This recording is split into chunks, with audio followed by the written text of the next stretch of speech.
with regular breast screening, because a breast screen today can save your tomorrow. If you're aged 45 to 69, book your free breast screen with Breast Screen Aotearoa. Call 0800 270 200 or visit timetobreastscreen.nz. Ole Casa Beds and Appliances, ole tali o manaonga, I oloe whaatotonga ilo mauta, ini taulelei, toi anangata, I mawai moenga ngao sitono New Zealand, whaapea se tino fall potumalo lo, laulau aimanofoa, TV, la au pese, usa aisa, masini ta lava, telefoni fe aviai, maisi. A few ane loa ili whawhituwha Great North Road o tau, po le tolo fituiva, Great North Road I Henderson, le Casa Beds and Appliances, telefoni ovalu selau, lua, 5 ovalu selau, lua, 5.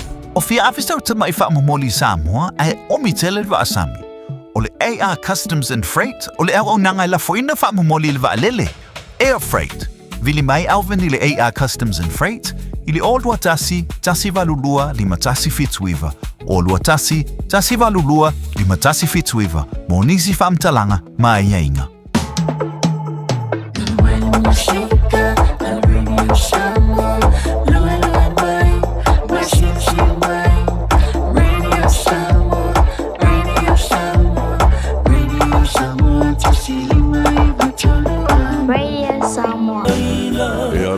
Le usoe sawia o le wha malu lea malo utau au e te mapu mai iai. Whatalo whatu mo le nganga fifia, le nganga whaaloalo, ma le whaanga e tia.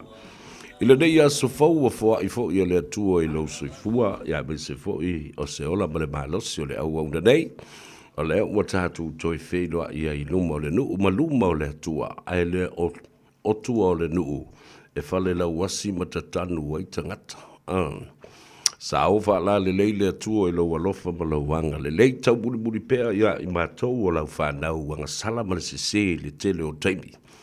A o loo e tu ua vandoa ma ua e le tau I masui fo ia I mātou. Whafta iatu I le whaamnianga. O le ola ma le malosi, o le mānawa o le ea e whaafowina I lea aso ma lea aso.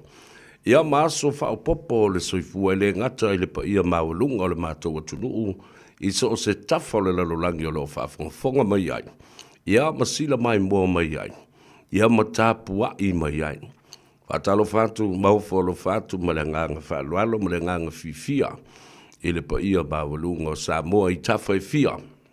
Ai mese fo I le nei atunuu o New Zealand. Ia wa avebo tātou a hinga lona lua. Ia. Tātou a inga I Samoa I lau whanua me ele o le atunu pele ma le rātou fo I tāpo inga ma le wha muli mai ai. Ia mai se fo I o tātou uso I tuila manua le atunu udei o New Zealand le I tuatu o le vasa tasi bane I Australia, Hawaii, Amerika. Ia maso se tafa o le lalolangi e o lava le atu Pasifika o lo tō tele o tātou tangata o lo o au Hawaii. Ia ma le atu Asia fo I ma le atu Europa. Patalo fatu, malo le soifua manuia, malo fo I le langi matafi, malo le tau ata I tiute ma Faiva alo Filipa. Sa to tofi ai I le taiao ina ua oso le la mangangae. Ai ala usu Samoa ma ala seu I ona tiute mo na Faiva masani ua tofi ai. Ia, pa malo atu, I le tapo inga e mai se foi. Le tafatolu o le vādi nofo Samoa I ona tulanga whalupe. O pa ia mamamalu wha le malo, pa ia fo I mamamalu wha le anga nuu. Ia, e te nane, o pa ia mamamalu wha le tua. Na I te ai malama ai ali whanua alunga. A wā, ua suluia Samoa I le malama lama. O le moli mau ke riso malana tongi ola na whaia mo I tātou uma. Ia, haafia tu fo I e whatalofa ia. Mau whalofa I ta mam tina mātua o le tunu. Tua asida sina I maota malawa, whapena fo I whale o tangata mātutua. Ia, ai mai se fo I o maota ngase ese o lo whata o te lia ai. Alo le tatalo, malo fo I le on sai. Ia, ai le ngata lai lea. Whatalo whatu I lunga le tātou api o fōringa, le tātou Facebook page, ia ma le tātou YouTube channel. Ia, mai se fo I o le tātou wala leo ma le wale se whasa lau I Samoa, FM 106.1. Ja, leo wawa ia tua mua mai lava. Ia le tangata ingo ia lei. Talofa lei, ma lo le soifu manuia. Ia whapea fo i le uso. Ia tau sili tua i ma lo. Talofa tau sili stau. Ia, a mua lo o manuia oe. Ai wa fia o vave taunu o atu ana i le fale. Ia lo taunu mai fo iau. Wa so sola umale au whainga rue. Ala mawar kai mea sola ilea. Ia sola. David afa masanga le uso pele. Ta alofa lava ma lo le soifu manuia. A moe o lo o manuia fo i oe. Ia e maise fo i ia le whanau ma le ahinga. Ia e maise fo i o le ngā ruenga lo tautua ai. A lo le ngā lue ne yaso. Nisi o lo asia i tātou le nei vai teimi o le tausanga. Ia ona o sa ilinga malos tongo fiti fo ina ia toi whafusia le soifua lau le lei. Nisi fo i o lo malanga mai fia mafuta i sauninga o meo aso whanau tala ngā teu ia whapena fo i o whaipoiponga.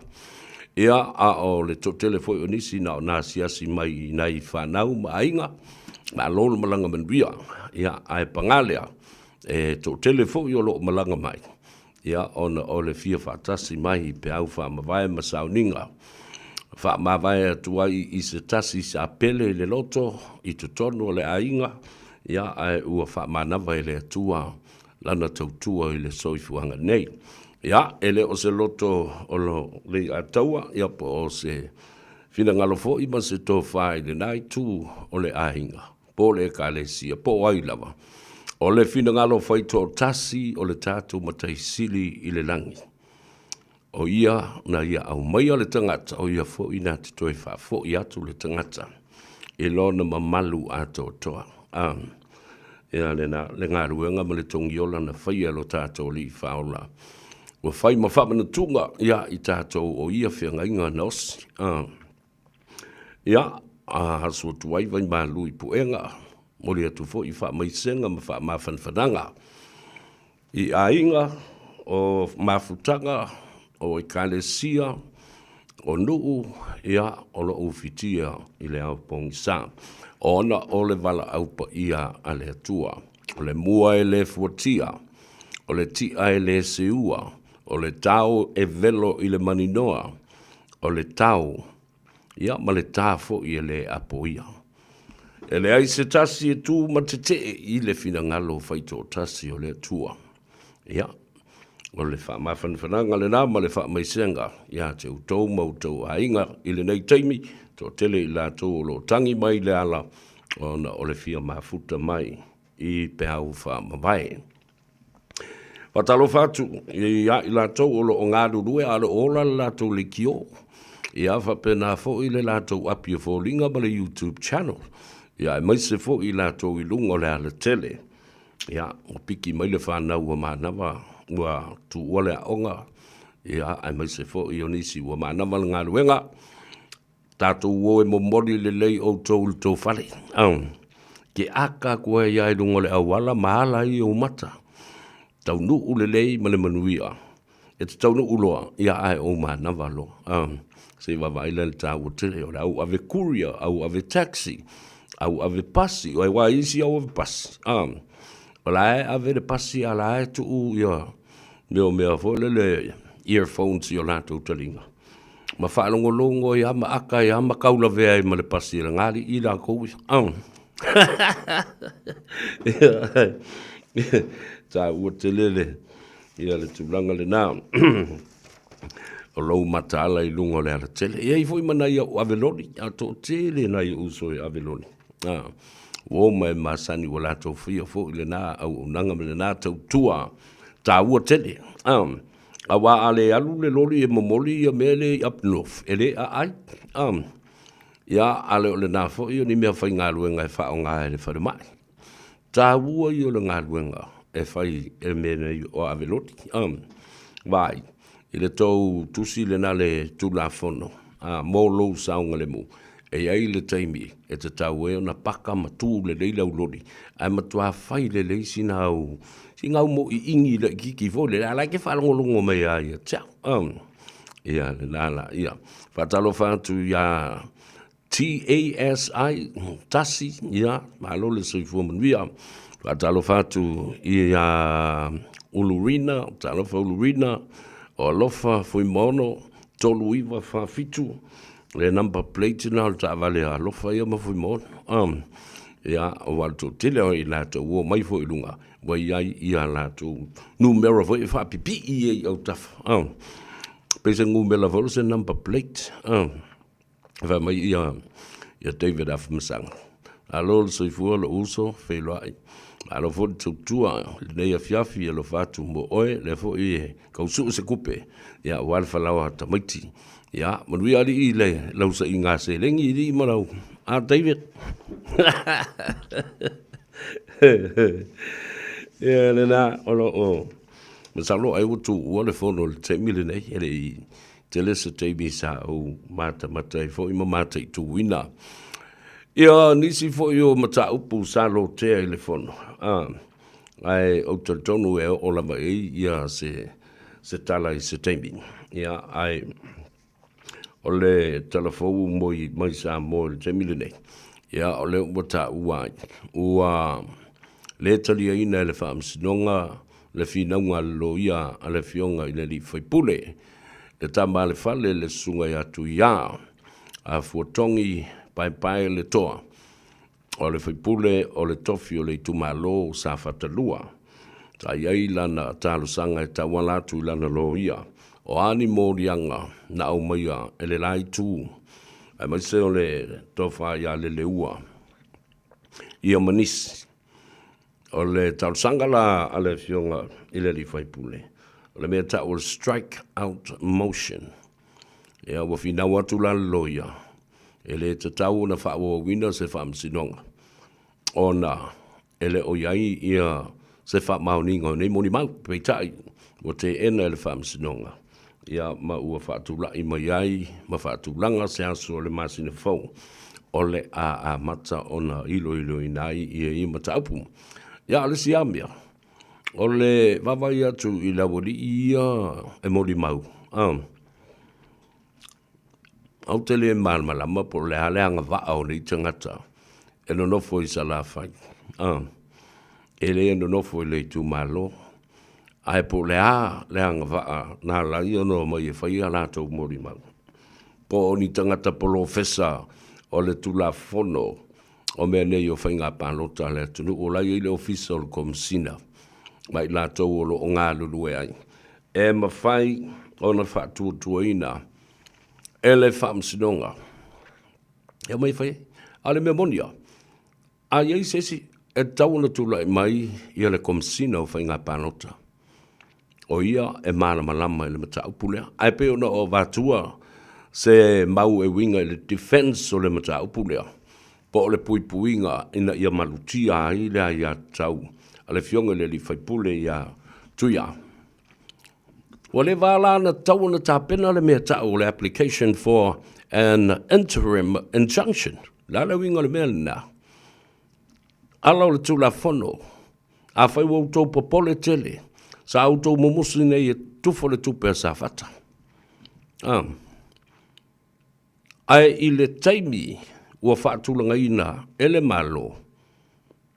Ma le komiti whaafoe sa lato ilo ina uma logistics.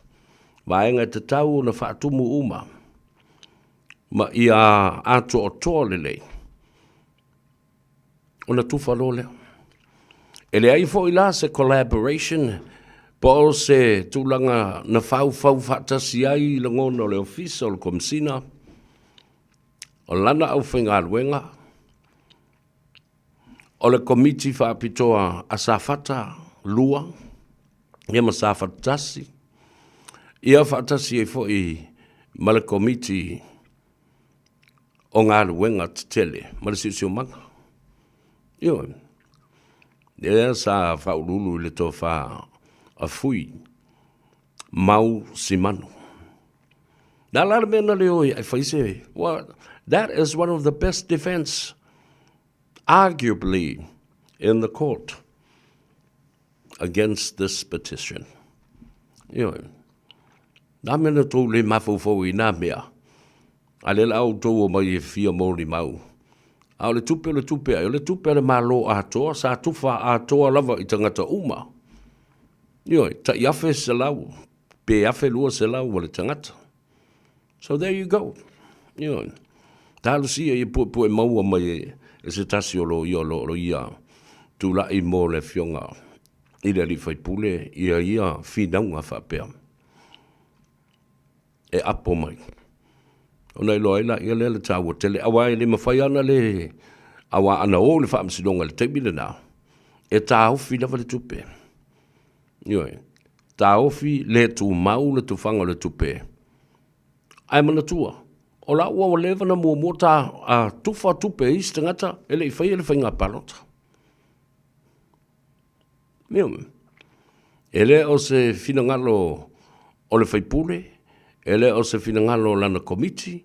Ele o se finangalo o le komisino whai ngā panota. Ma se tō whā I le komiti whaafoe le malo. O le teimi lava wāwa noai. Tufa le tupe. Wha solo le tufanga le tupe. Nāna tutu sa pau ma le tufanga le tupe. Ili whapea ua tufa nao la lewe. O ni tangata na lātou langolango ina. Ia tuia. Ai tā hofi le tupe mo I lātou na langolango ina tole e foa ma le leua.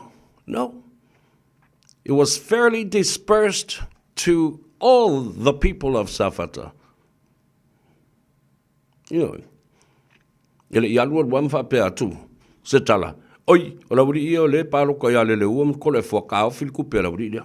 Nothing ever. Na whaasafua. Tangata uma. O e lango ia tu ia, o e lango ia tole foa, o e na lango ia le leua, na tufa umale tupe. There was no prejudice in dispersing that money to everyone, each and everyone that supported Tuya, supported Lelua, and also Tolefo. So you see, there's no collaboration in terms of time frame. Not only from the office of the commission, of the electoral commission, not from the executive, and not from Tuya and his committee. Why didn't they prepare an interim injunction application to the courts? Why?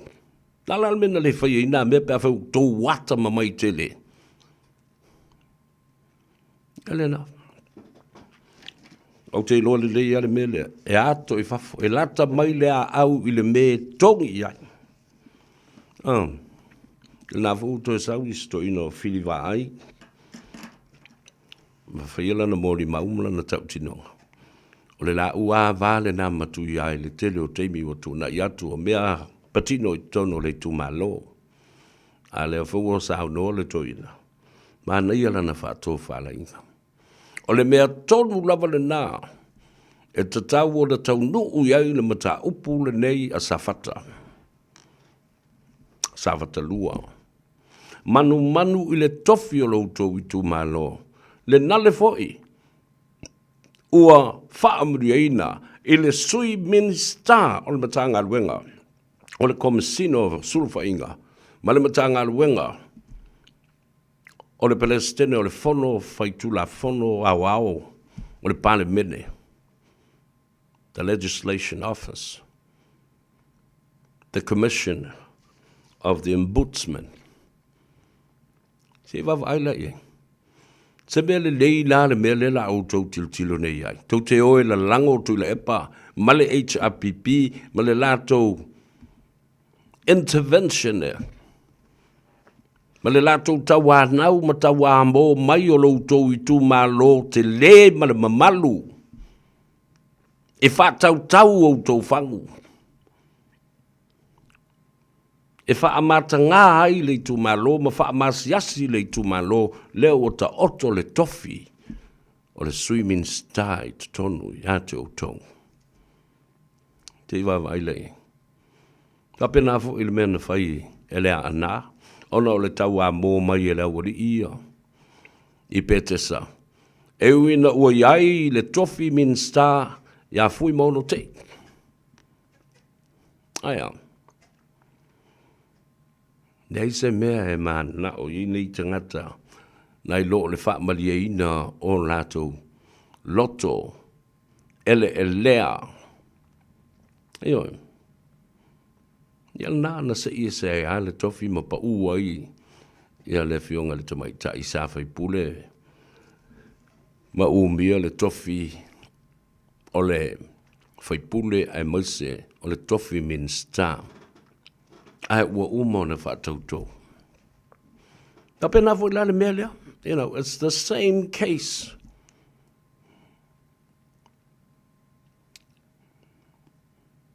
O le ara wha whio na whai. A wha whonga mai le tu malo a toa o safata. Vai atu o tau tau langi ai maise. Pa ia mamamalu tau ave o maota mamalae a wasi ulepa matonga mau. Ai a lo tau a inga malosi. Sa tunu mafono. Le mamalu i le whale whao le wha ulunga tangifa molo tau whale tolu male ala taua. E mai se fo i. Nei tangata matau lo niu. Tapa au tausi o le tu malo. Oka o kai. Ne matau tia. O mea e whai e tangata i lo tau i tu malo. E tau ma whai na ia whata sina ai le tofi. Wale ma whai. E le po pea senu. Le tō whawheta lai le nā. E whe mori tai. Le vāno nofo le nā o Samoa. E whaalango lango i le tō wha mapu ma le whautau tanga o. E lai tala noi tangata. E ofo ngi ka ngaka. A o seisi se i o mai. E so le pule. Wha uau le tofi. Ua tū mātila le tū mālo. Ua mana ia le mālo. Ua iai le tofi o le swimming star. E mwhai ei foi ona fina wina. Le wha ua wina o le compensation. Ma tupe maua talu mai le waa lale ta oto mai ngā tai. Eo. Ai a o fo i le lotu le sa. Se i tala noa. A o lo loma le asonga fua. Te i talo le fono ale nu. I le wha nua lau tūtou wha ma le whautanga.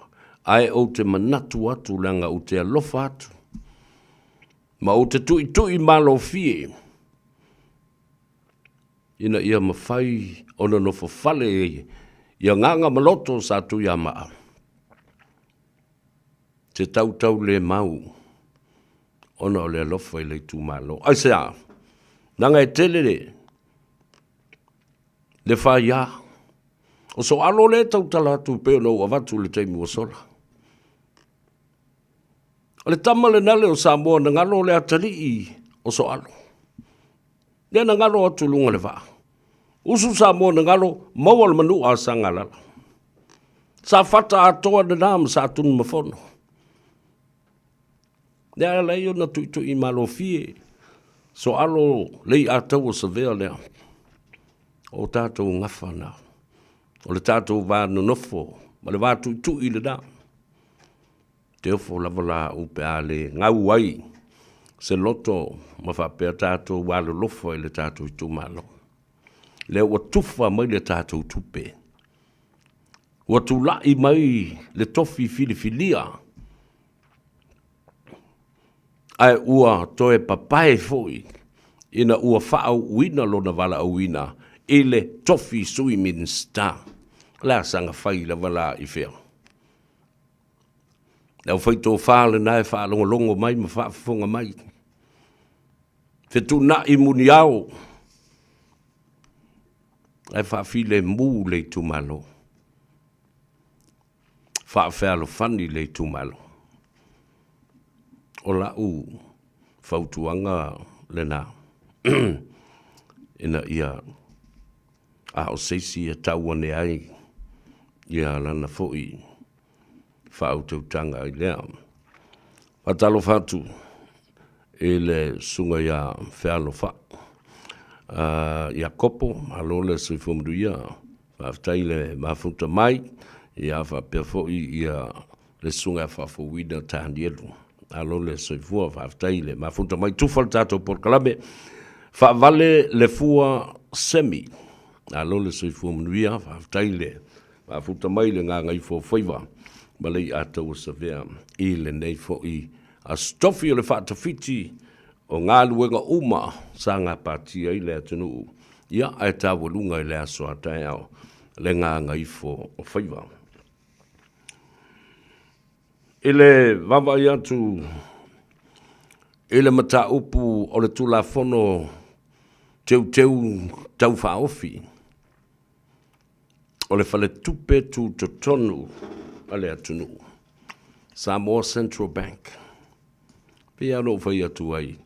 Le vai aso o tuana I atu. La utou sila e usu le fono le vai aso fau. La utou whafonga I ai. I le tu la fono e a awhia ai Samoa Central Bank. Ea. Nasisi. Ili ai. Tu asa aula. Alale mea la yuna mafua nei teu. E mafua teu nei. Ina ia saunga le mu Samoa. Malona lumanai. Malona tamau ainga mole anga I luma. O teimi fōle nei. O le whaatidoina o te ute mamatafa ioi le kovana. Malana au whainga luenga ma le ofisa o le whale tupe tu te tonu o Samoa. Ua mawhatia I isi tangata o le atunu. E maise o tinamata mai tai o le au whai pisi nisi na iti. Ai sea. E tele commercial banks, tele foi loan sharks. Nale meta o loan shark. O mawhole ke la kuyengi ai ka la fusa kupe e whai mai ake oe. E wakulo kusi folang. Ai e moi fonga. O loans I e whai ne tangata ne ta lima hafe ta se fulu hafe so di ala to watinai. E mainga le interest rate po le tupe tului. O le pasenge. Kolu se fulu. Ko kiki a wha se fulu. Ona e moi fo leo le ata. Se fulu wafe na italaf. E moi fonga kongi le fast food pasenge. O le wha afe le na e wha o popo I lunga. Ai le te tau no o se mea wha pena. O le ala tiu te. O le kovana ma le Central Bank. O I la tau e tu ina atu le fua wha te tau. E muli tai ai whale tupe nei. Ina ia whaatūlanga le lei, le talawhia ngai, o le tupe tului, ma le inflation po o le taungata, o le soifuanga, o lo o iai, teimine nei. Ma fuafua nga I le tupe maua, anai nei au whaipis nisi lai te amese le tō tele o tinamta mai tai o lo whai, na ia lato watina e ia. Eoi. Au tōsi sile le whamsinonga. Oka. Fia hafe ma tā upu o le whamsinonga. Ona o ai tā lafu tu ua le mawhai ona tu tongi, ma ngā whatia, ona o le mao lunga o tupe tului, e set mai e tangata nei ma whaatulanga mai e pisinisi nei laiti. Whale tupe. Commercial banks. Nala le mea o iai. Ele maftianga lena. E sai e o lima sai e lo ua. No ai mau vai, wale mawhai le tangata na manawa. Leo na ia le lau. Ona o le whaata mala o le kovana. Malana au whaingaruenga. They failed to regulate interest rate on people's loans and also for these loan sharks and small commercial banks to adhere to the regulation. A certain percentage that should be set by the governor and also the central bank and her staff. O tausi sila lai, tasi le nā mea. E leo ni tū la whono na whai. Ma teu, ma tau whaofi. Ina ia tuli ai, te tamaitai ko vana. Lea. Ina ia toe whaabanatu, i le tamaitai ko vana. E o I lava i le whaavai e tū tō tasi. Le whaavai o le Central Bank. Ai o le malo o le ulu. O le malo o le ulu. A o tō sisila foi la iai. O le IMF, o le siu. O le siu. E le o se atu nuu. Tu maoti. E iai so na whawai. Ua nao se wha la potopotonga. Moni e iai ana tu la whono ma mea whapena. A whatustusa mai la le AMF o le siu. I le malo o Samoa o le ulu ma le ao. E le luea mai e le siu le ulu ma le ao. Ioi. Nel na lei en tauna mana tua ma mafau le iai. E le o se tu la fono na whaia ina ia tuli ai. Ma whaatea, ma wha malolo. Pesa spend foi. Ma wha umar kon karate. Ele fionga le kovana.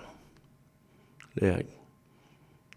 Tu la fono teu, tau whaofi, ina ia pui ai le mamalu, ma le tūlanga mawalunga, o ngā ruenga le lei e whaatino ia manuia le malo, ma manuia tangata lautele. Awa ana la tau whaia se tū la whono le nā, if they would have a remedy to set interest rates low. Tala whiangai. Taunga tālu soi whanga, male uti o le tupe maua mai I ngā ruenga. Anai nei tangata manai a lātou wātinae. Wātinae lai ti o lo tausiei o lātou ainga. A o lo mawhai o na ao mai ai la whonga. E whesoa ni ai. Le budget support ale ma lo. Tasi le nā mea. Ioi. Le si mea tā ua tele lea o tau whaafonga iai I vaenga o le teu le nei. E uina iai le kovana. Ai tatau fo I ona iai ma se tei fono, ma se komiti whaafoe la tote, wa aia ma se yaki. Checks and balances o ngā yo I ngā le kovana. Ma le au whai ngā luenga. Ale me le iei. Nā le kovana lava e se ei I whono tanga. A wai le isi tei whono. Toi tei whono I lava ia. I le komiti whaafoe lava lea. Lono winga o ia e whaia le whaamasino. Le tiute o le whaamsinonga. O ia foi e whaia le tiute o le au whaatonu po le jury. O ia foi e whaia le tiute o le au lafasala. O le tāua le nā. O le mai oi o ia le lei o tiute mamata whaioi. Ina ia wha le lei atiri ina. A le lau fefefe I ngei malawali ia. Tu le epa ma le tuangai. Tua pala ai lava. Eoi. Tua pala ai lava. E le mana na o e fai se mea malote se mea. A whaiva se lau fast fu malwhana whaavai ai le IMF po le International Monetary Fund. A o le awhiva se lau fitasi e po le fitu whaato a. Le stala ai maulu whale Samoa I lea whala putonga. Wa atoa I ai le se lau iwa sifuru montupu. O atunu o le lalulangi. La tu te whaipa anga. Ma lea fo I whale tupe whaavao malo le lalulangi atoa. E le whapea o tātou leo siustai i le IMF. Le ai. O tātou na whatuina le wharetupe lea. O tātou e ona ia, o tātou e pule le wharetupe.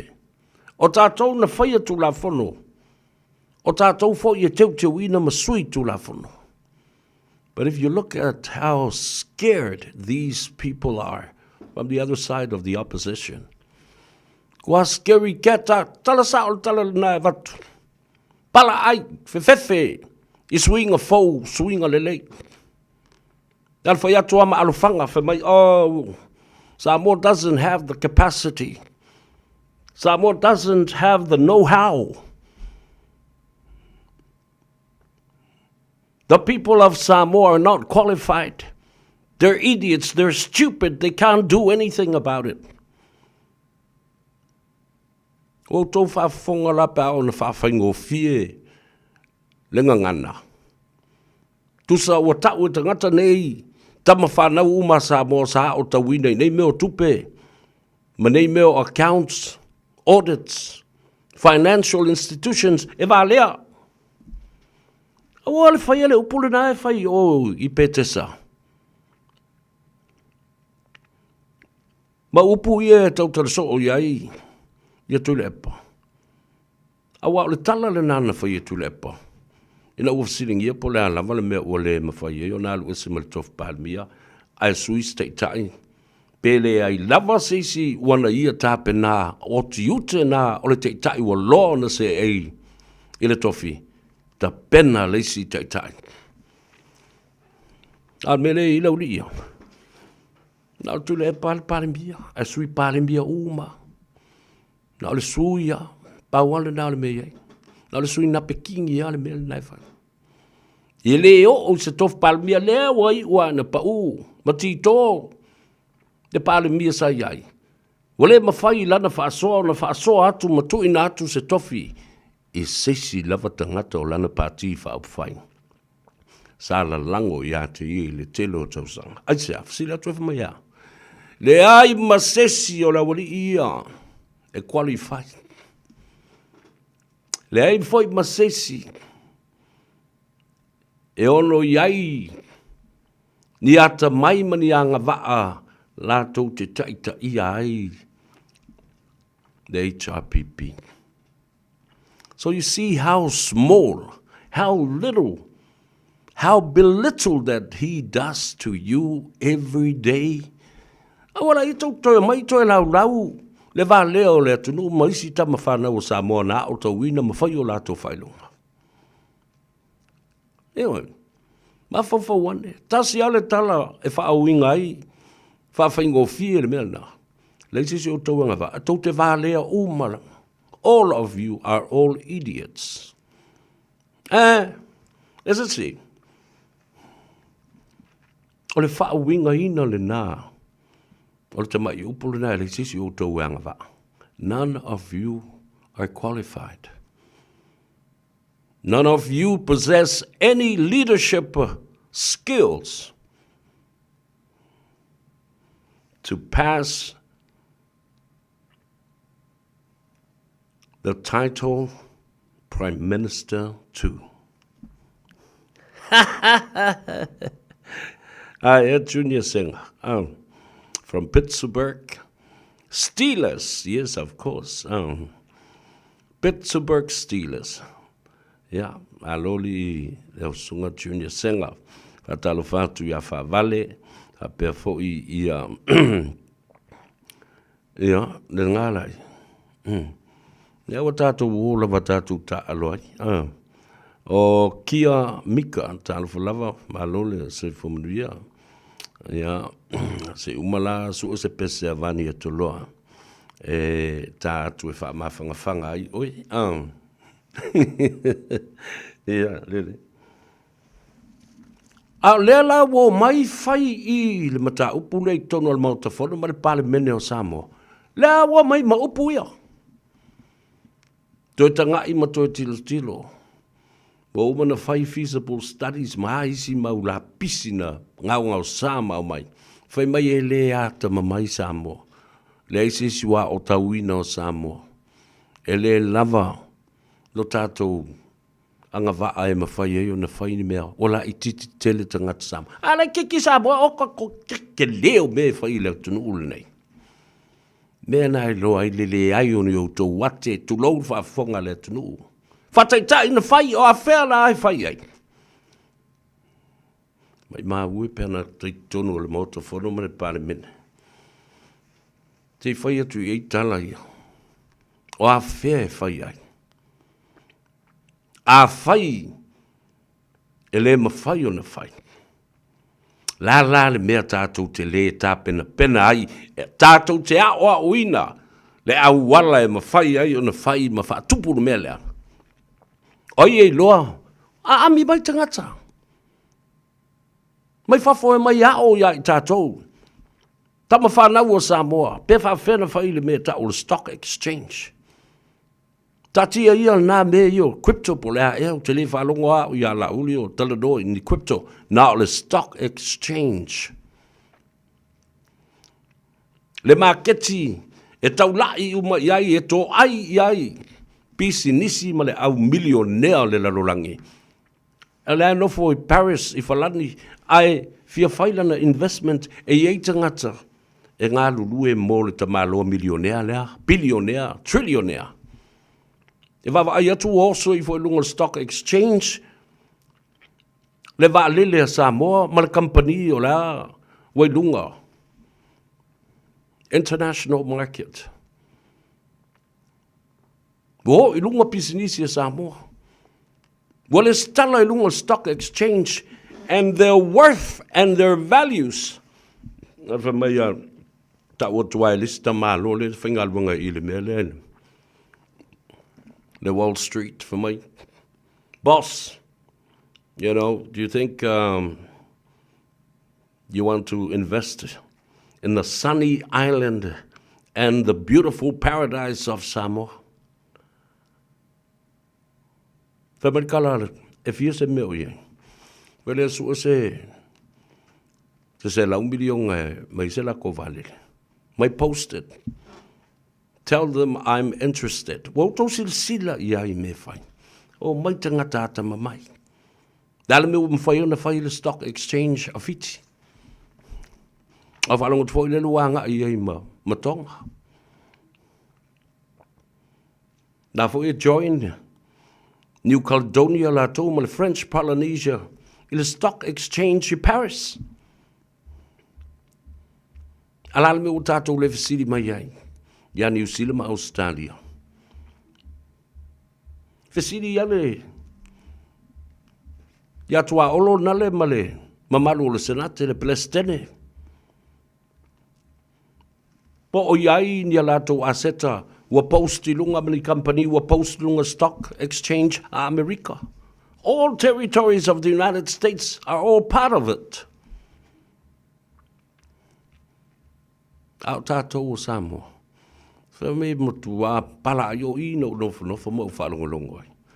La veka ingo. La avanelo la tau le marama lama.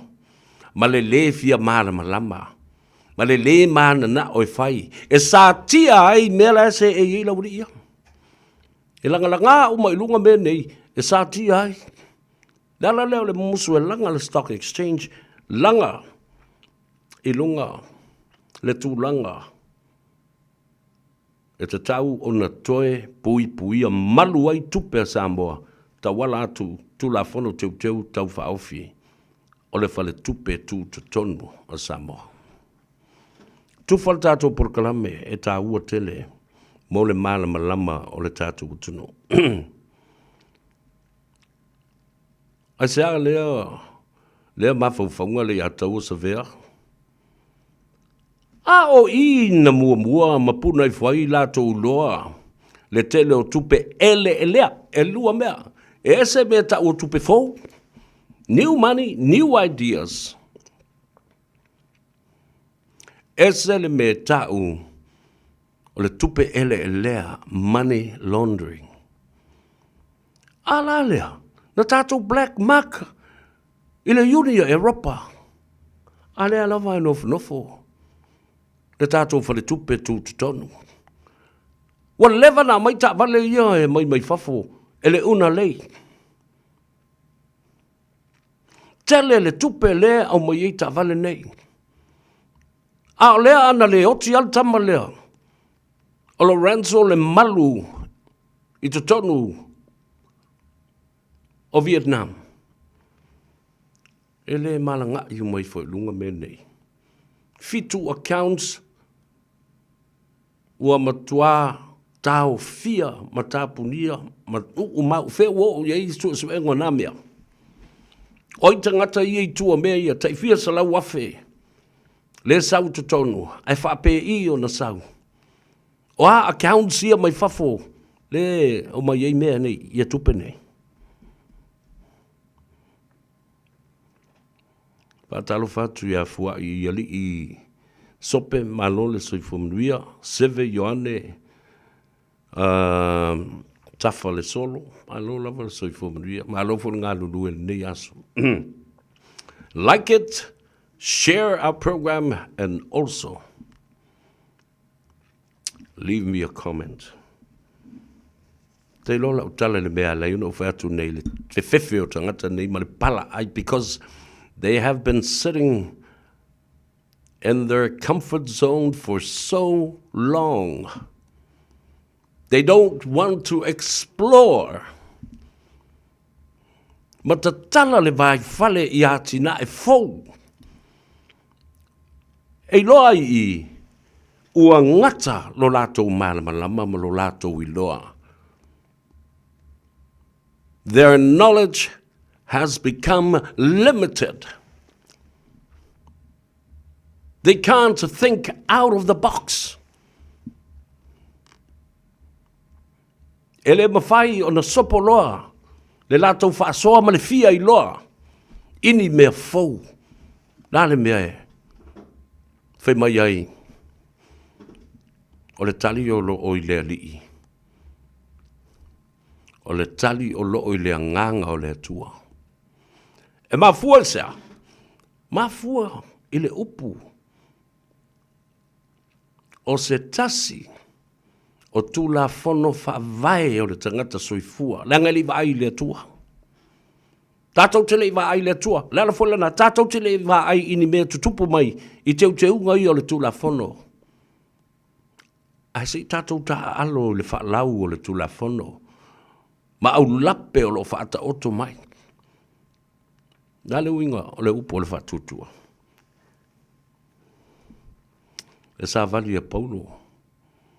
Nai tonu le. Le o ngā. Le o ngā o ngā ruenga tātou te whaia le eiso tātou whatutua. Le whatutua o le wha moe I mea e le I wa ai e mata. Tātou te le io o iai. E tātou te whatutua ma lo tātou talitununga. E uina tātou le wa ai I le atua. E uina tātou le wa ai fo I se taunu unga o te ula whono I e teu mole manuia o Samoa. A e tātou te whaatua I le atua ma le lii. O le iei. Au wala e whai ei mea nei.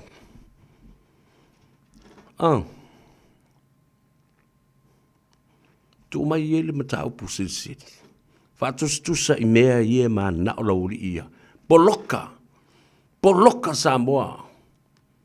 Put a time limitation and limited the capacity of Samoa to rise and shine. Yo, nanga le utale. Take me o tātou telefo. Usi mai le whafo. Morning, Tom Phillips was fatally shot. The Independent Police Conduct Authority has found the officer was justified in shooting the fugitive who'd been missing with his children for 4 years. Jordan Dunn reports. The report commends the actions of the frontline officers but finds shortcomings in the actions of the Emergency Communications Centre Shift Commander. Superintendent Scott Gemmell says police acknowledge and accept the findings, adding he is extremely proud of the officers involved. He says they will consider how it can use the incident to convey the critical nature of effective command and control.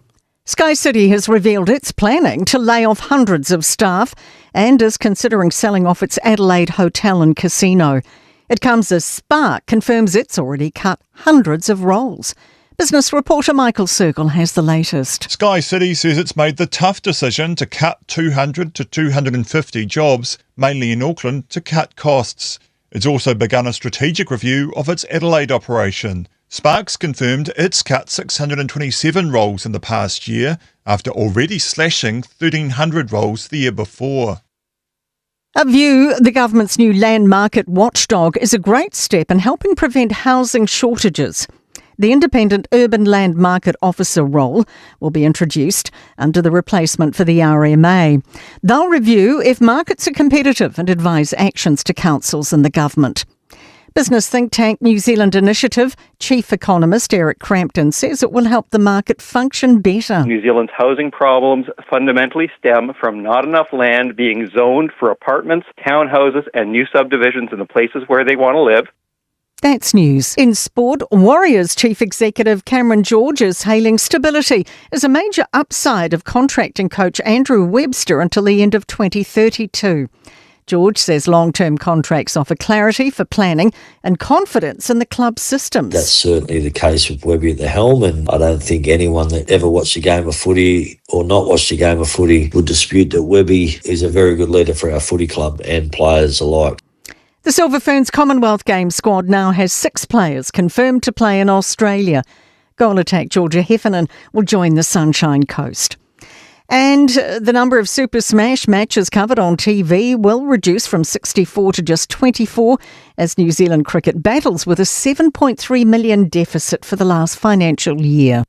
24 hours a day, 7 days a week, Radio Samoa streaming live on www.radiosamoa.co.nz.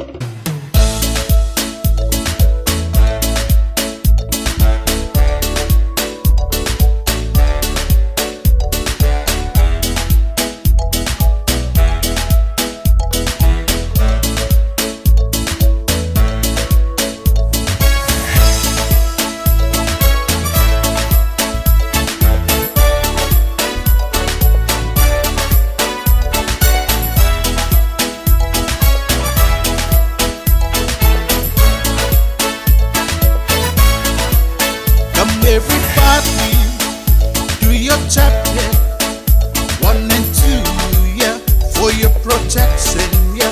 Moleko viti, ya fight it, yeah. BBC, don't be lazy, don't be late. We have to do it now, before it's too late. For yourself, for your family, everybody, for your loved ones. Samoa tutu fantasi, tutola bea, oso ifua, maile fama.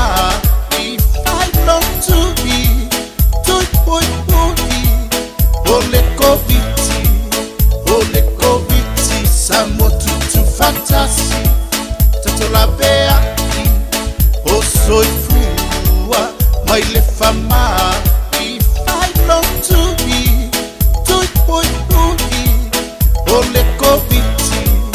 Ole koviti.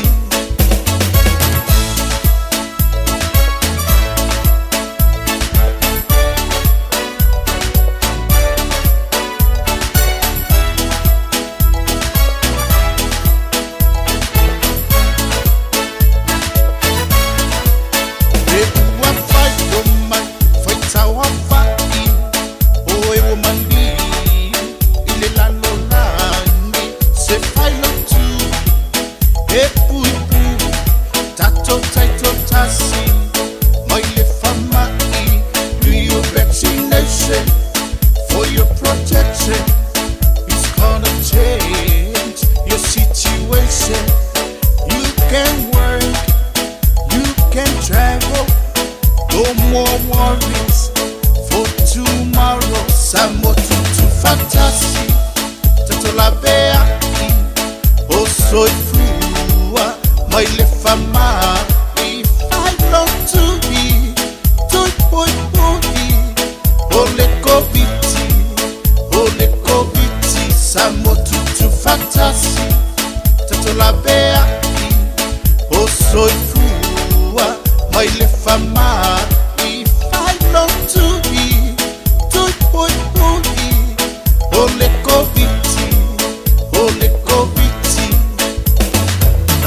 Samoa no waku pere ke ko ngamba oi se file vaccination sa loko e wa ine ngai fonga ele alo fenga venga pekele ni badele abelo fanga abelo kolua fa yo la ko kuido se foi fa kaua e se kabale ke so ko Samoa e fa ko Samoa yo fa fantasy tanto la bea o soy fua mai le fama if I know to be to boy ole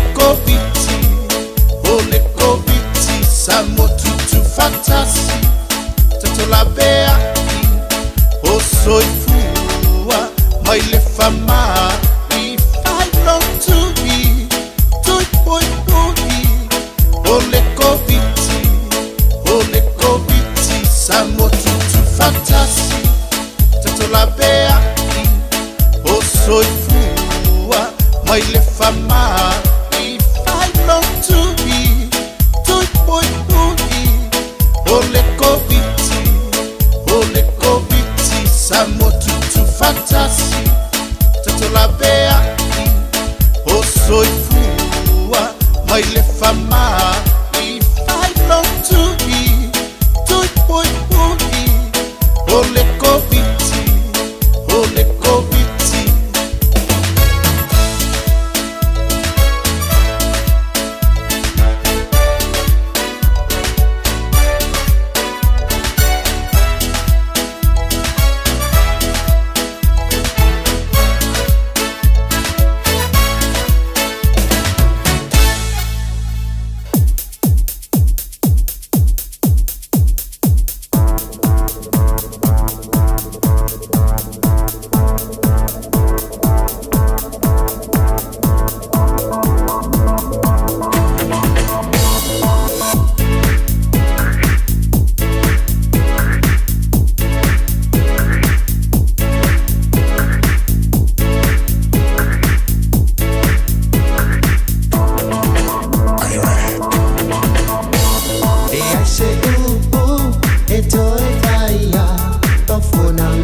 le pese mai a vani a toloa e pei o na mori mana o mai ei i hanisi o le au mai moa ia ma tātou paanga fo i lunga le Facebook page ia ma le tātou YouTube channel e ei ia le pese le a ue ma mori mana o mai ei ia le uso ia whaalo whai a kopo ia se i tawalunga le tātou polokalame ia o na tā atu le a whaapitoa mo oe o le pese na tūsia lo tina au le fai mai ia whaalofa ia kopo. Wha mole le atau sa vea. Nā le tasi ala so te whaalongolongo i le pese le nā. O le teimi e tatala i le tānoa awa i le aso tō nai. Mana tua foi, o le tātou show muli le nā o le tānoa awa i le aso tō nai i asau nei. Ia, o nā tātou whapena leo na tau mawai. Ia ai e fōlisi teimi tau te toi whaalongo mai ai. Ia o toi I lātu mamumu atu le moli o le tāno ava I le lumana. Ia au le alongo pui ali I pēle atunu o I mea o le atutupu ma le anga I luma. O le mata upu lea au te mafau pēa lava iai. O le tulanga lea o le maftianga ua iai Samoa. I nā koti whapea fōi whala au whaasaina o le aisa, o le cocaine, o le methamphetamine. Leo te wawa ia tunei iai. E tusa male se fulu kilo kalama o le aisa na au mai I se container. A o se pisinisi o lo whaatino ina I pesenga lea o lo o tawhia ini tangata se tō tolu. Mo umana wha leo mai ia I ngō tangata ia. Mau te mawhau ai, I le matau tio nei mea. Whai o le aisa e watu I whafo. Ai o le aisa o lo o ngā osi I to tonu o le tātou watunu. Te le lopu o iai ia se mawhauwhaunga I le fionga le komsina le tu mauolo iai le teimili nei le sunga le ia taua afa masanga, Samuel. Le tātou wawa ai mamau I isi mea a wa le alu nei o sa whainga. A leo matapu e mai o tātou tangata. And these are the people, the traffic, the foot traffic, the frontliners. Tangata le mau atu iai. Ia lo lātou. Ai le aisa ma mimiti le aisa ma whao ngā le fuala au whaasaina. Ai lo talitununga. Ai tangata I tua atu o mea nei o I lātou. O lo o lātou ngao sia. Makuka le aisa I tono o Samoa. Awa ana ua maua le sauce. O le mea fau lea. E mawhai ai o na tāwhia ma ta pē ma whai titia. O te le whai atu la o te tautu wai po o lea lava. Ai o te tālo sanga ina leo fiso leo ina ia mata I tuwina. I lātou na malanga mai whafo leo o nofo I tonu o lea tunu. Ia. Wawa ai I tangata Asia. E le whapea o tua ia I tangata Asia e au fiai masaina mai lātou ia. O lau whaia lātou pisinisi tonu o lea tunu. O lātou e ata mamai. I tūlanga wha-scientisi. I mata upu tau chemistry, pharmacist, physics. O lātou e loa palu mea nei o vaila au. O lātou e malama lama I mata upu wha-scientisi. And formulas to mix and create powder. And what powder is that? Cocaine, methamphetamine. O walena ang tātua, tapu e muitanga tō le whaongaina, leisa. Ai tātou tele o, e pu e mai le sauce. O ile sauce le ye. Awa o le ua fele o tātou mawhauwhau. Ma tātou atua na o tangata Samoa tapu e mai. Ale se whai se su enga au ili. Ma mata I tu wina. I la tau ia. O lo I te tonu o le atunu.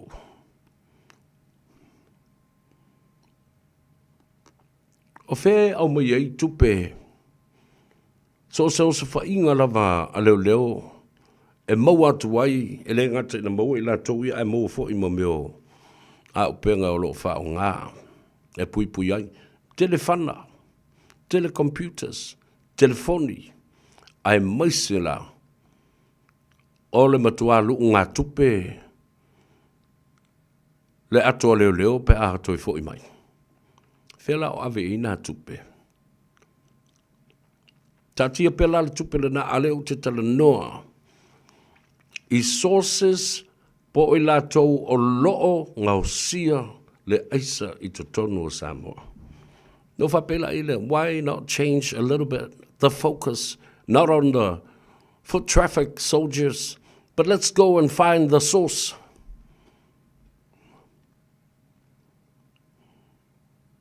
Ia matua i sa ili le lei po ai la i lātou ia.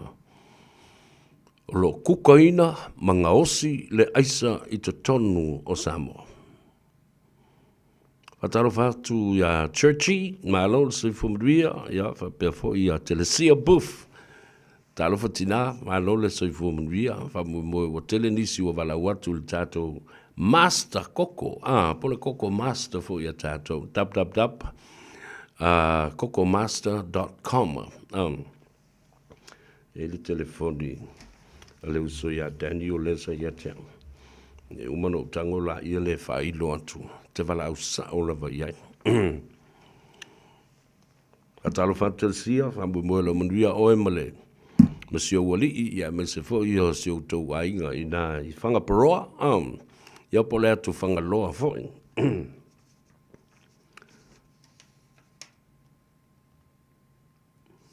O le mea leo te wawai tune ia i la tau ia e. E ngau sia le aisa i tonu le atunu. Manisi fo i o aisa lo a watu i to tonu i containers ma whamomoli.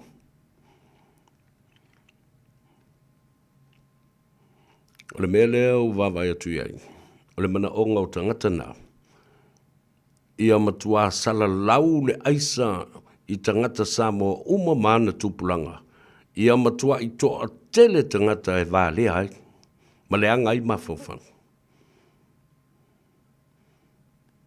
E la tangata i la tau te uuina le ola maua o tangata Samoa i le aisa.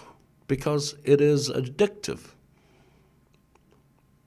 Le mea le nā, o le tei mua ma le whaalua e papa i ei tangata i le mea le e oa i te neti la iti. Tupulanga tala vau. Telefoi ngā i o inga la o tutupu i tono o Samoa.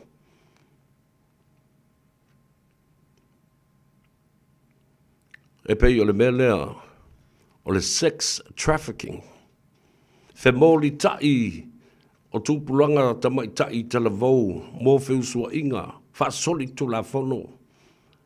Ala ia nisi o tala noa i mata apula. A o lai iai mea ia tutupu whapena. Ala foi lale nā o lea leino o masaru salo. Ai se a e so o ai, tupulanga tala vau tamai tai lea tunu. Se fulu lua, se fulu tolu, se fulu fase silei. All underage, young girls, missing from action and missing from their families for a certain period of time.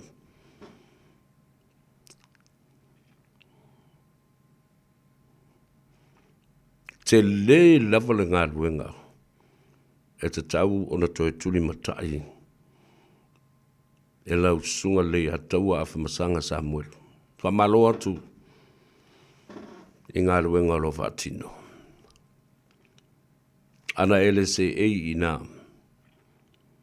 se manua le lata i le tolu se lau montupu tangata o tapu e mai, ona o le aisa.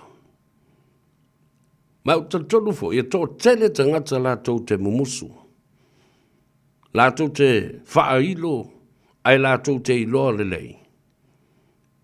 E iei le source, ma le aunga, o mea ia sawai ia le sapalai leo. Methamphetamine, ma le cocaine. Ao o na leanga umaulu o tangata. Tangata fo ia, o le a lātou matuai, sori le tu la whono. A wafo e le māl malama i lātou mea lai whai. E le fefe fo i e fai so se soli tulafono e oa le wha o lima ta le pefale male fasioti tangata.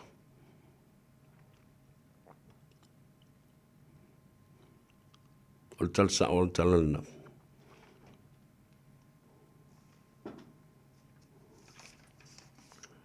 Toi o mai lau talanoa e winga i le saunoanga le fionga le fonftela i le aso le nafi. Na ia tā ua ai upu ia o le wha pisa o ma le wha soe sā wha sino i le sunga atu lepa. Ona e mafua mai i tu ua inga e soli tu la fono le tau aveina e le sunga i le li pārmia po le fionga le te tai o le malo o le suafa la uli e le mari e toa. Mari i o upu o le fonftelai. Sa mai le fonftelai. O le mea na e amata ina atu i to tonu o le mauta fono ma le pale mene o Samoa. Ala le mea le wo o iai. Wo o i tu atu o le pale mene. Whao ngā ina ai le social media ma le propaganda media tangata ia la tu te whao ngai. E wha atu lai mai ai le wheitangai ma le whaolo a taua i loto ma nganga o tangata. Ma ua avea ma mata upu e wha pisa o wha tasi ai ma lou wha so e sa. E soli. Pura e luana tatangi i lau mawhau na fi mo tango tusi la lo wha pe whai e isa u wha soa. Mai, wa umali unga le whamsinonga i le mata upule le suafa la uli al mali atoa. Manu malo ai, ali i mawhai pule ma le a inga, ma malu le wha tolu, ma sa mali atoa, ma sa topua. I le malae, filongia, i lalo, i sa sina, i a wha pena fui, ia Gagaifo. Gagaifo maunga mua lua ma le tolu.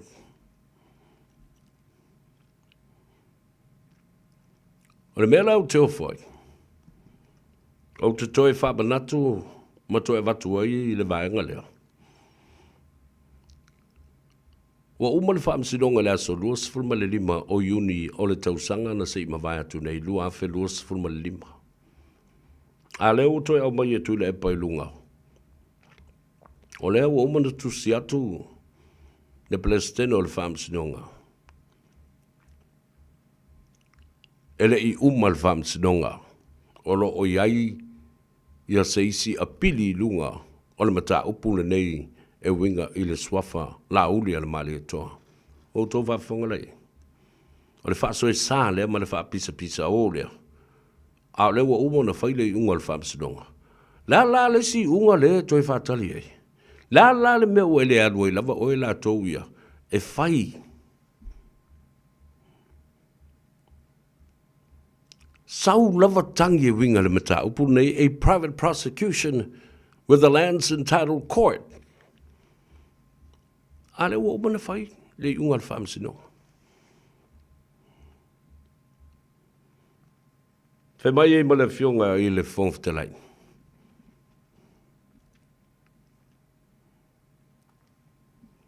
E ta tau ma tau solo mua fo i a te oe. Langa wa uma na wha maunia. Low contempt of court, mal contempt of parliament. Wha le mi ngau le whaamsinonga. Na wha maunia ai. Low le mi ngau i le parliament. Ma low le mi ngau i le whaamsinonga. Ma o oe fo i e tau solo musa low wa mana ia. O whaasinonga wa uma o na whaia o lātou whaai unga ma ua tā mau ta oto. E le toi a ia ina e sesi. A lea lava e toso lava. Tātou whaatalitali lapo lea le tangi lea le a avenei. E whaasanga ia la uli o lea lava e sol tu lafono A ua uma na whaia le whai unga le whaamsinonga lana ilo ilonga mua mua.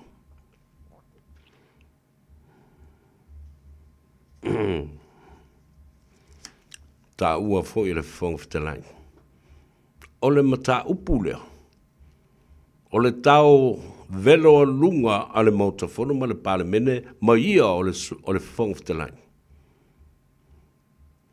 O lona wina ara.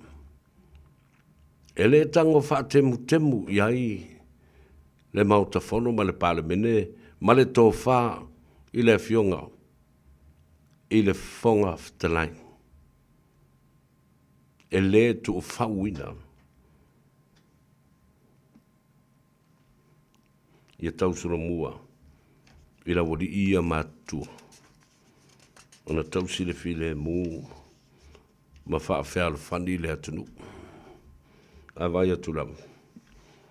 E le o a se le li. Wa le anga kele o kousori kala le silo makuanga. Wa ile anga kele a o kou. E iai le alanga upu wha peletania. E mali. Ai te ia mo tau e ilo ma fau. Ana nei le tai au. Au whalongolongo i talafou i vai whanua. Ai ta mo e mai loa mala u whanga whao o le tei whao. Ua matua fo i lava la. Ia se au mai le vātul whaafonga le atunu. Sa masangi na tongi le polo na alula ia lea mau mai. Tongi le fasila au alu au mai. Peta te tango na se mea ai. Tu atu i luma. E loa le leia le maile. Le lima lae iai le mea ai e fia ai ai. Po se so sisi. Ai matua na ni mo lava malilo. O le taimile nei.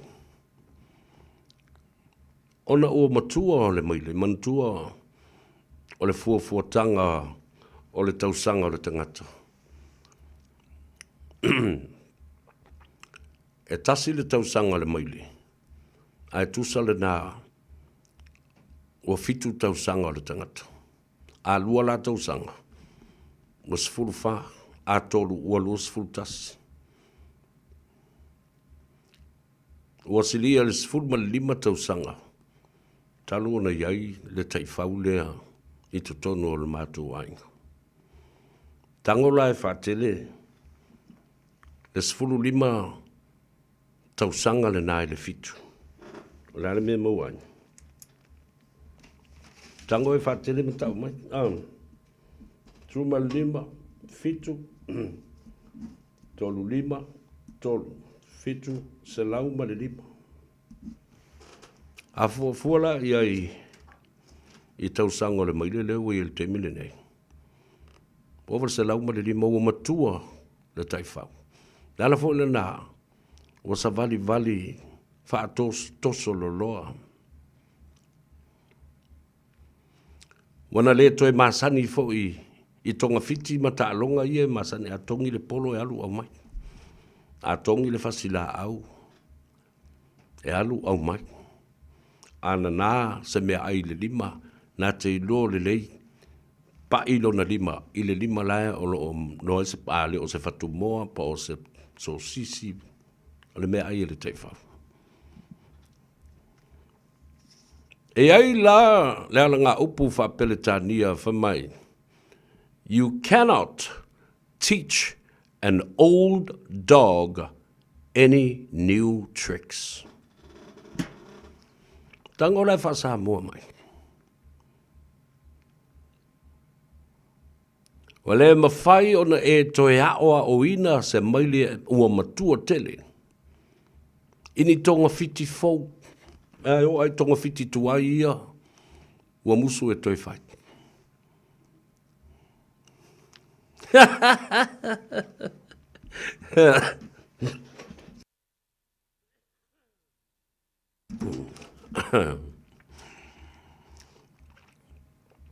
Elena.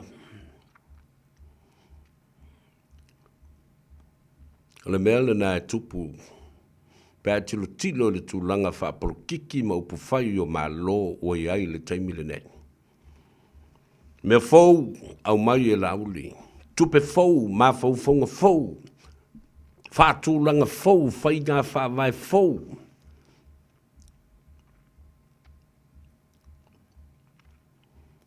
Aia. E te ena ma wale mawhai ona toi fia māla malama i ai. Le tō tele. Wa mātutua. Wa le lava vā. Wa le vantatau na pasi le fua. Pasi le polo. Aia. Whaalango lava. I tonga fiti tuwai. Mā whaunga tuwai. E le toe mana na o e toe sui ni te ulanga. E whaafou ai ni me fou. A le umono tau atu. You can never teach an old dog any more new tricks. Pulea oi pulea lau whaawinga ino le nā mea. Pule oi po ai e whaatatau i ai. Wanga ngana. Waonga ngana. Utu ngā wānganga. E tutusa le leia ma le utu ngā tofa. Pole ale tu ai ngā ngana e te ngofo e whaamatala ma whaawhaingo fia ai. Le ala ngā upu lea whaapeletania. Ma e tango e toi whaatustusa. I mea o lo tutupu le teimi le nei, ma tangata o lo a awhia i le teimi le nei. Ona e mana tua leo le ala ngā upu leo o mātua i a te oe. E le toi mawhai, ona e toi a o ina se maile ua matua tele. Ini tonga fiti e fau. Ni ai kia fau. Ni taalonga fau, ni mafau fonga fau, ma ni tupe fau.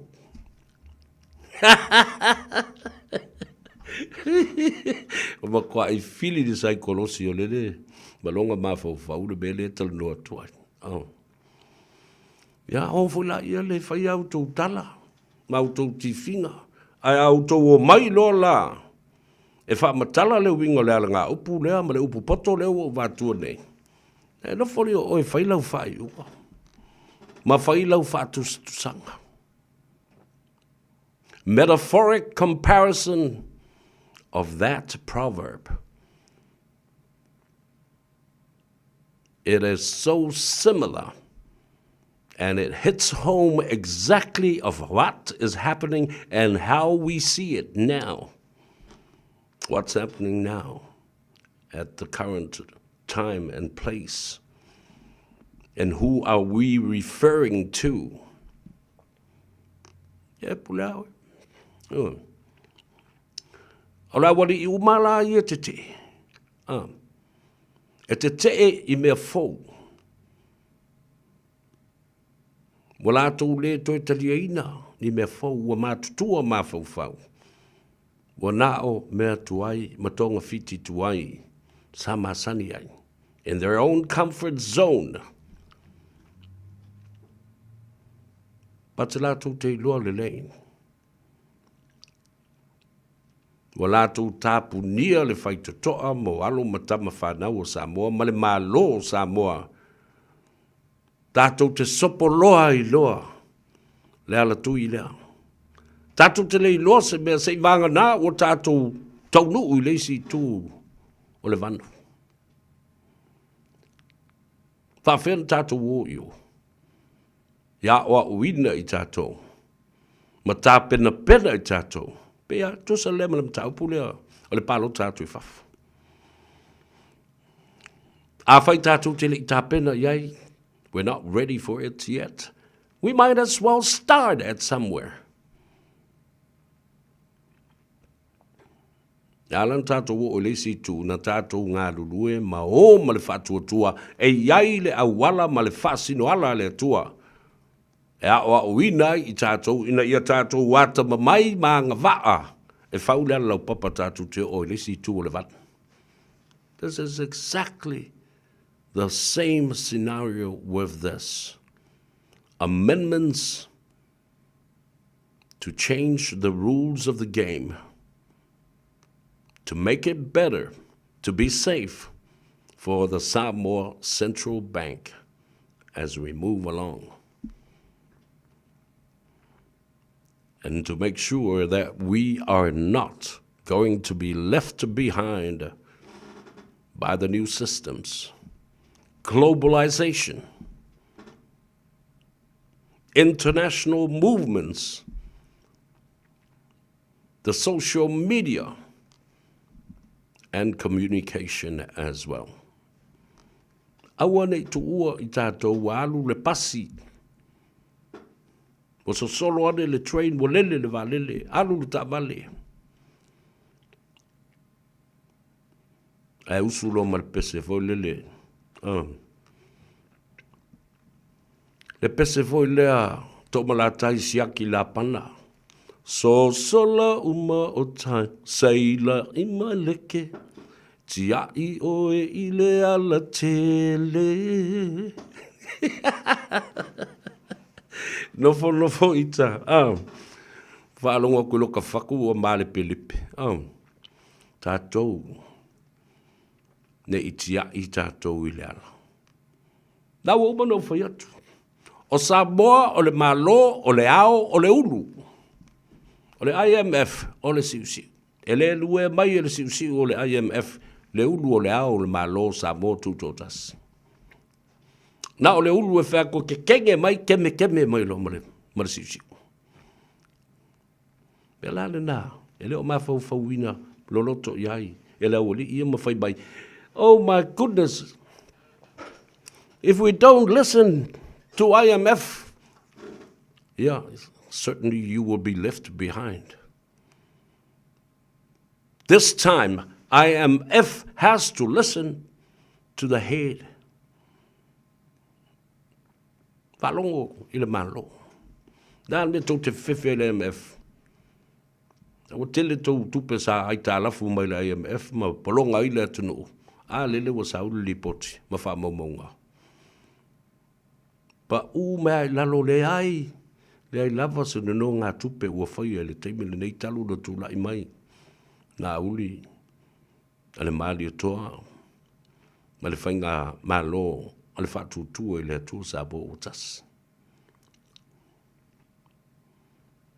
Ua matua I pa u māua lalo le tū langa o ai tā lafua le atunu. Nā tau te whasiria, o ala mea sa whai. O a mea I e whai nei. Tau tongi atu. Nā ia tātou ai tā lafu ina ia mawhai. O na toi te le awanoa. Ai seisi atina e tā ua le atunu u mole lumanai. Or in an emergency, state of emergency, we have that huge capacity where we can borrow from our financial institutions and financial partners internationally. But remember, you can never teach an old dog any more new tricks. Ele kari me era wari mai se ave le soi mai ia telesia I oi I whanga parova mai le atou. O so loa la vai lau sol whangua mai ki e mai loa sau kako wewa. Ma es kako sais tu I nei whanga paroa I oi le wa au fonti ma le atu whanga loa le lei e ale teimi u te anga I atuai. Leo le a malolo. Ia maha ngai fo isi ngā luenga. Ia na maua le I le teimi te le lava telesi a siasi atuai ia te oe. Ia malo li I Mr. Proof. Ia va pe fo I fi ngota Daniel. Ia masiona faletua. Emma Jane Lawson. How are you, my beautiful sister? Yeah, for my Emma. Hope you got your CDs. Yes, I do have some CDs, but they are all on the social media now, so you can record any of my songs ilunga on the social media platforms. Alo fai.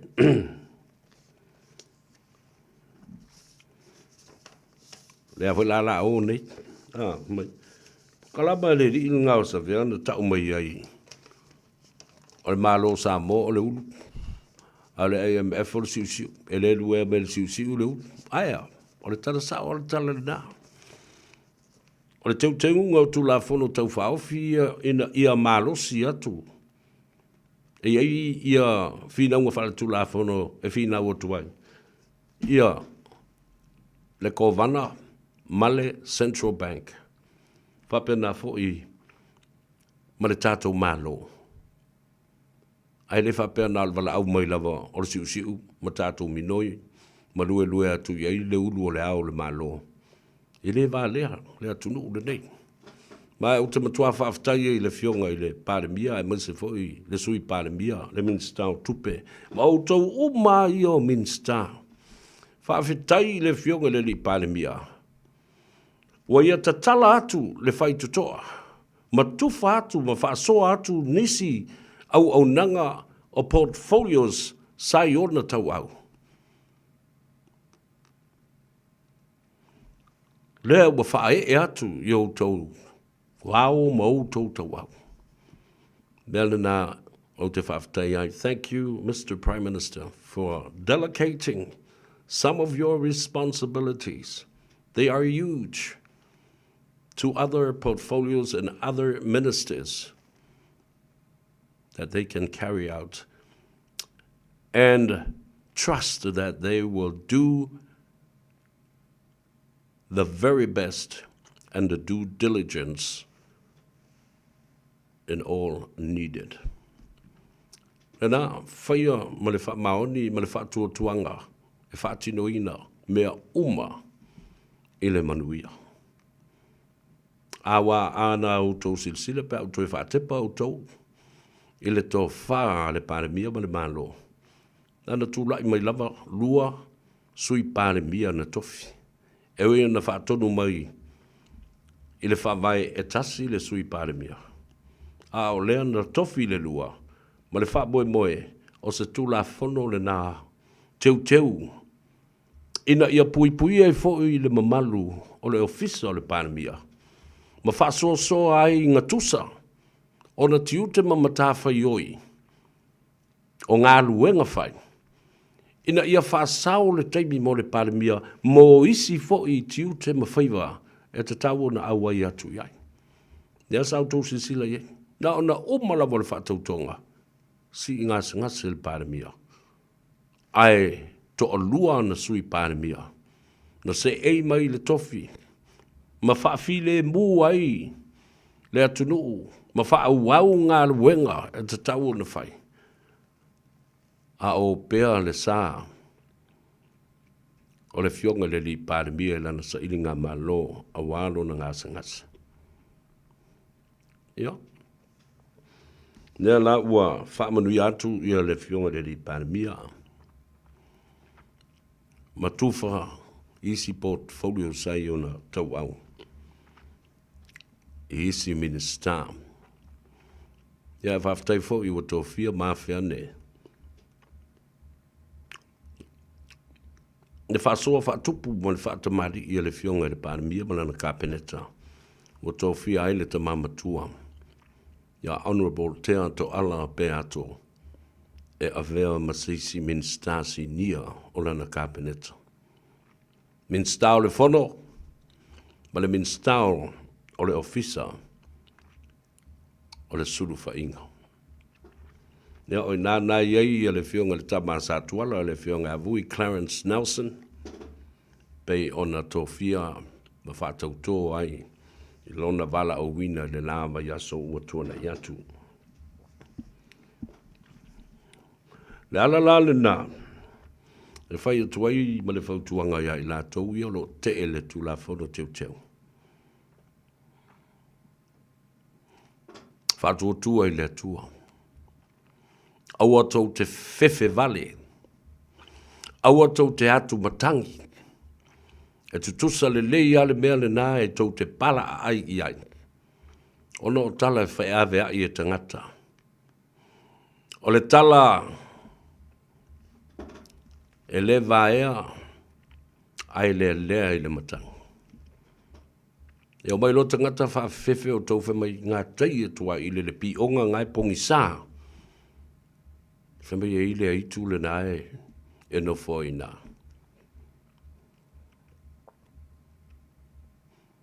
Ai o tū. O tala le tupu i a mātou i le vāo o Samoa ma le nuu o le fitalenga i a maua. Whamai e o atu lo tangata e o iu te ngā ruru e whalongo loa. E le tangata e nofo i tono le ana. E le leo lau o sau ta lingolingoa. O le a ai nei oe. Ta lili solo. E le o tangata o ta e whewhewe para ai to so solo. Wale o i ngatai, wale o iu te talo loa e. E to tō tia pula ma. Tō le koko ma kau mai ia. Mea e whaile mea ai. Ia. E la le si toi ina o le mātou nu o le si fo iso alo i aso aia. O le toi ina o le mātou ai ngai. E toa lava le loto ma. E le palai. Wa omi tele nei tau sanga o whai o le whaafefe. Whamai eile itu nā e tau nu o tuloa. Whamai lo male eit whalongo tō tali lili mai le leo mai tono le ana. O le a ai nei oe. Whewhewe tāmo mo imwhei. Ia saulo maso alo lisi asoa. Fia alu au fia wa aile i kule po o anga me i e ai kongui.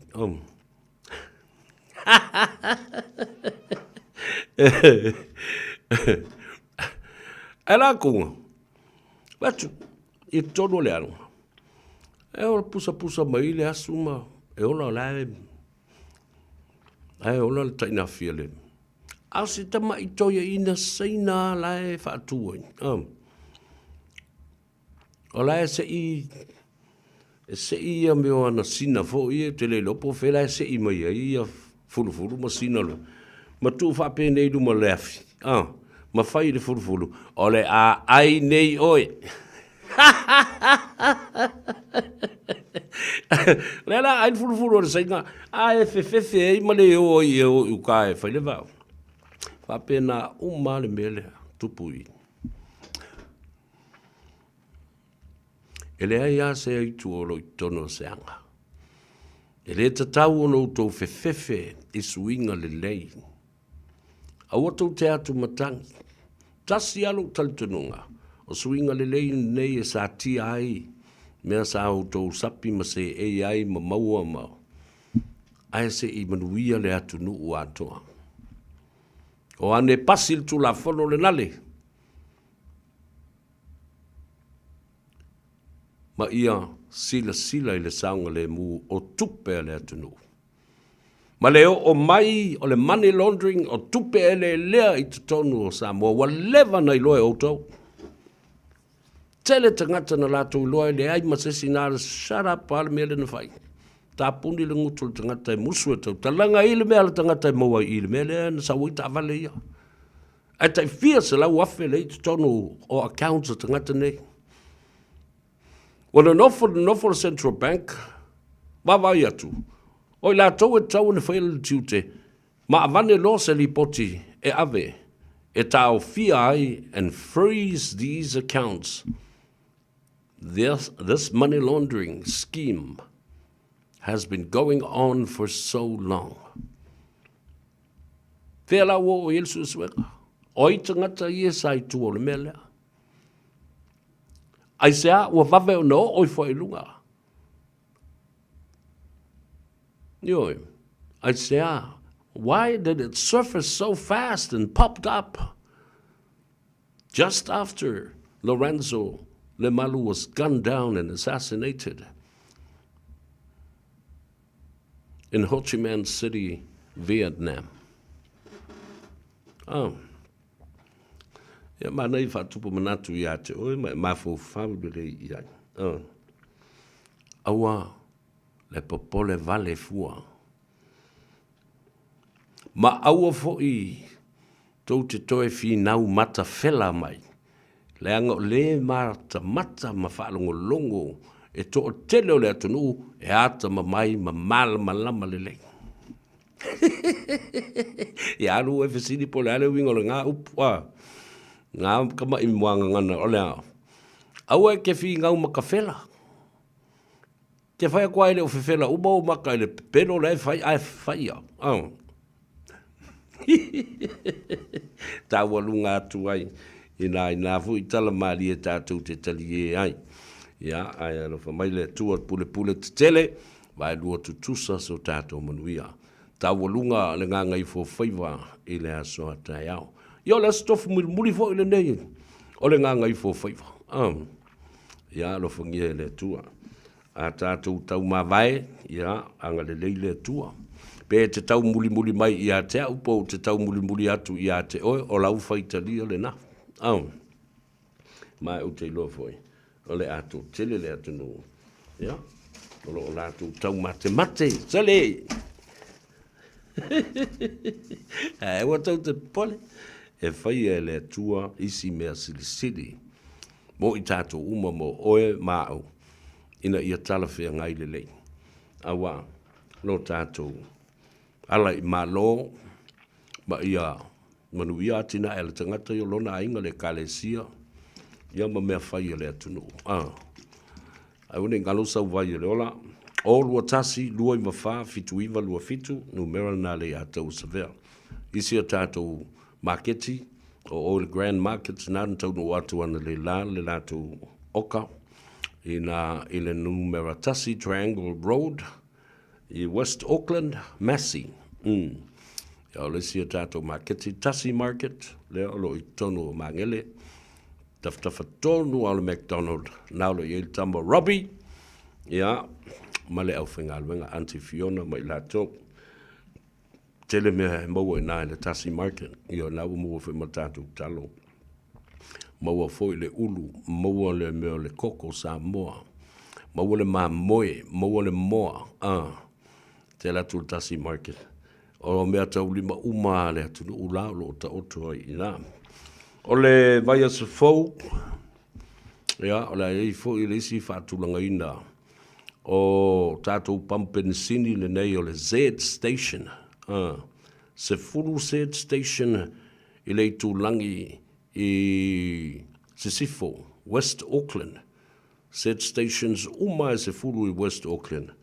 Ia, o le a fio mai le fionga le li pule au o lea tinae, le fionga e ato le foa. Po le to fafo i le li o le tu lavea, tupai, Larry, tupai lavea.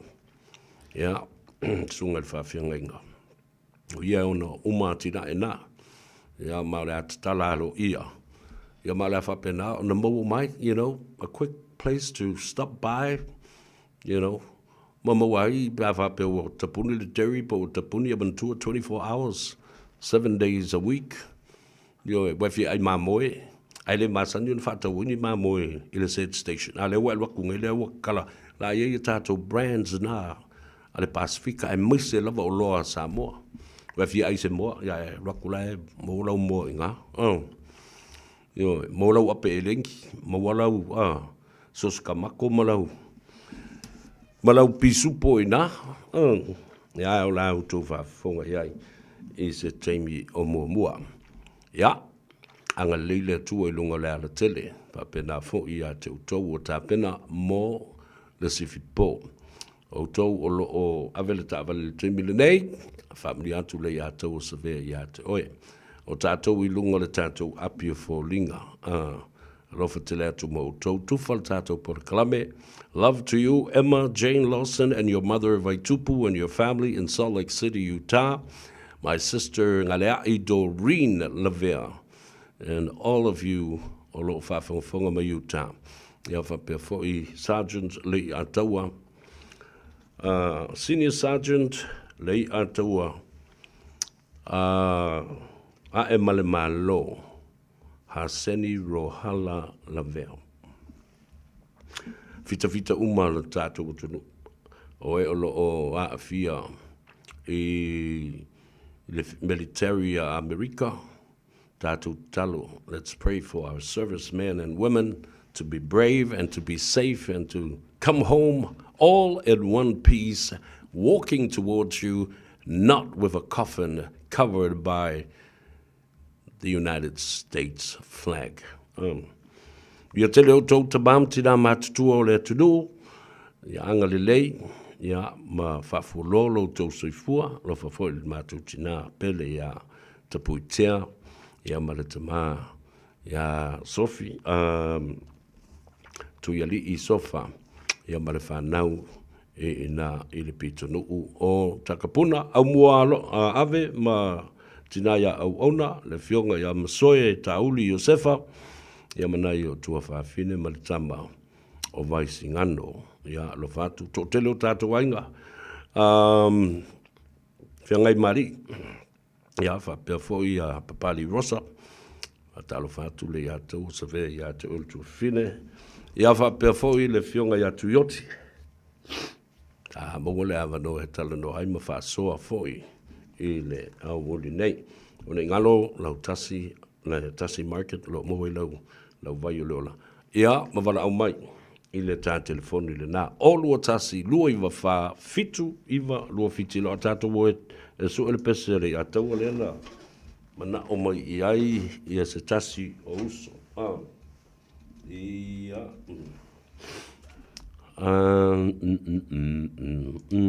ia vai le pesere, o le tatala I le tātou, tano awa pe a whaasua I le astonai. Ai to olua na iuso ia da wala au mai ia te au. Olo ave le ta vale ma whaalongo mai. Ia, o le pese lea.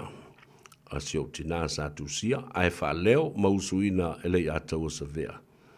Ia. Mori e tua ilo whaanga ma whaamrianga. Tātou tau ma vai nei e fiafi. Wha mangalo fo I se leo le au ona.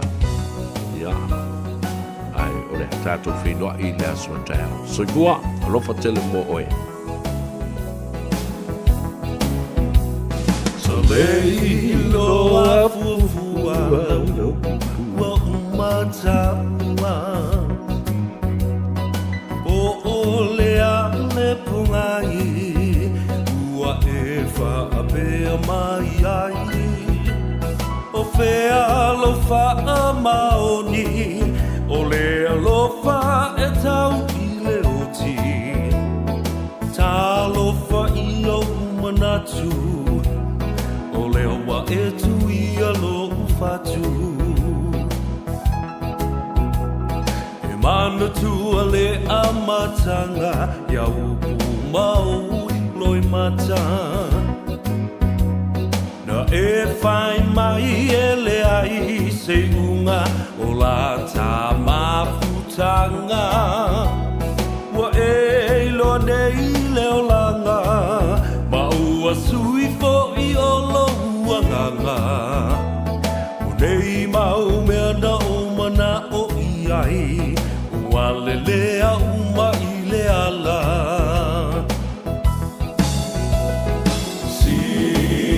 Sila mai a ia I nei mea ua o whai O lalo I foletu unga mau o te tāu atu Ua o fo I mai ai Umatu o si o uola Fasia I ta I whaiti o ngā Ai mo oe o te le I whaafiti Sa o whai a mea sili sili